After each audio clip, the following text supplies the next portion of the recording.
ਹਰੇਕ ਬੰਦੇ ਦੇ ਜ਼ਿੰਦਗੀ 'ਚ ਬਹੁਤ ਸਾਰੇ ਸੁਪਨੇ ਨੇ।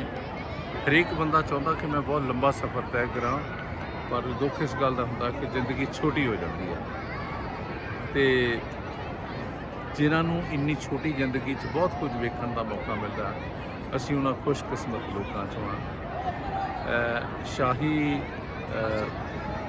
ਇਸ ਵੇਲੇ ਬਾਦਸ਼ਾਹੀ ਮਸਜਿਦ 'ਚ ਹਾਂ ਤੇ ਮਹਾਰਾਜਾ ਰਣਜੀਤ ਸਿੰਘ ਹੋਰਾਂ ਦੇ ਸ਼ਾਹੀ ਕਿਲ੍ਹੇ ਨੂੰ ਵੇਖ ਕੇ ਆਏ ਹਾਂ। ਮੇਰੀਆਂ ਨਜ਼ਰਾਂ ਦੇ ਸਾਹਮਣੇ ਗੁਰਦੁਆਰਾ ਸਾਹਿਬ ਦਾ ਗੰਬਦ ਤੇ ਨਿਸ਼ਾਨ ਸਾਹਿਬ ਦਿਸਦੇ ਨੇ। ਤੇ ਸ਼ਾਹੀ ਕਿਲ੍ਹਾ ਵੇਖਿਆ ਤੇ ਸ਼ਾਹੀ ਬਾਦਸ਼ਾਹੀ ਮਸਜਿਦ ਦੇਖੀ ਹੈ, ਜਿਹੜੀ ਜਹਾਂਗੀਰ ਹੋਰਾਂ ਨੇ, ਬਾਦਸ਼ਾਹ ਜਹਾਂਗੀਰ ਹੋਰਾਂ ਨੇ ਬਣਾਈ ਹੈ। ਇੱਥੇ ਆ ਕੇ ਇੱਕ ਖਾਸ ਤਰ੍ਹਾਂ ਦਾ ਜਿਹੜਾ ਸਕੂਨ ਤਾਂ ਮਿਲਿਆ ਹੀ ਆ, ਔਰ ਜਿਹੜੀ ਭਵਨ ਕਲਾ, ਨਿਰਮਾਣ ਕਲਾ ਜਿਹੜੀ ਹੈ, ਜਿਹਨੂੰ ਕਸ਼ੀਦਾ ਕਾਰੀ ਕਹਿੰਦੇ ਇਮਾਰਤ 'ਚ, ਉਹ ਵੇਖਣ ਵਾਲੀ ਹੈ। ਬਹੁਤ ਚਾਰ ਦੇ ਜਿਵੇਂ ਦਿੱਲੀ 'ਚ ਜਾਮਾ ਮਸਜਿਦ ਹੈ, ਬਿਲਕੁਲ ਉੱਦਾਂ ਦੀ ਇਹ ਦੇਖਿਆ ਤੇ ਬਹੁਤ ਲੋਕ ਇੱਥੇ ਉਤਸ਼ਾਹ ਨਾਲ ਆਉਂਦੇ ਨੇ।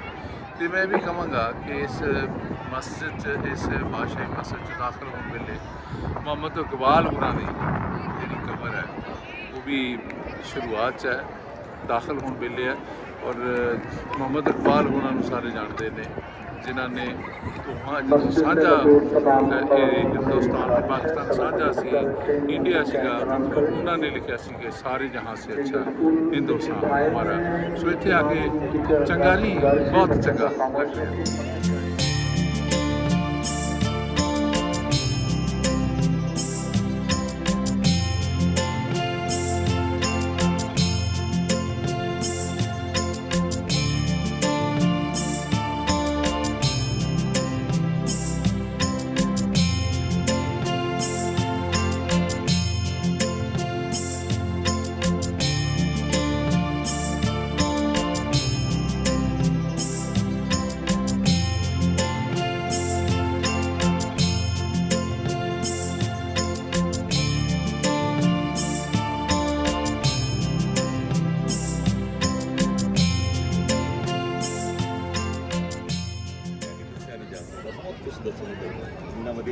ਲੋਕ ਇਹੋ ਜਿਹੇ ਲੱਗੇ ਸਾਡੇ ਵਰਗੇ ਲੋਕਾਂ 'ਚ ਤਾਂ ਕੋਈ ਫਰਕ ਨਹੀਂ। ਮੇਰਾ ਖਿਆਲ ਸਾਥੋਂ ਜ਼ਿਆਦਾ ਵਧੀਆ ਨੇ, ਜਿੰਨਾ ਪਿਆਰ ਦੇ ਰਹੇ ਨੇ ਸ਼ਾਇਦ ਆਪਦੇ ਘੱਟ ਪਿਆਰ। ਆਹ ਦੇਖੋ, ਸਾਨੂੰ ਅੱਗੇ ਲੈ ਲੈ ਕੇ ਤੁਰੇ ਫਿਰਦੇ ਨੇ, ਇਹਨਾਂ ਦੇ ਮੋਢੇ ਤੇ ਚੜ੍ਹ ਕੇ ਸੀ ਤੁਰੇ। ਕਿੰਨਾ ਚਿਰ ਹੋ ਗਿਆ ਤੁਹਾਨੂੰ? ਕੱਲ ਆਇਆ ਮੈਂ, ਇਹ ਕੱਲ ਮੈਂ ਪਰਸੋਂ ਆਇਆ, ਕੱਲ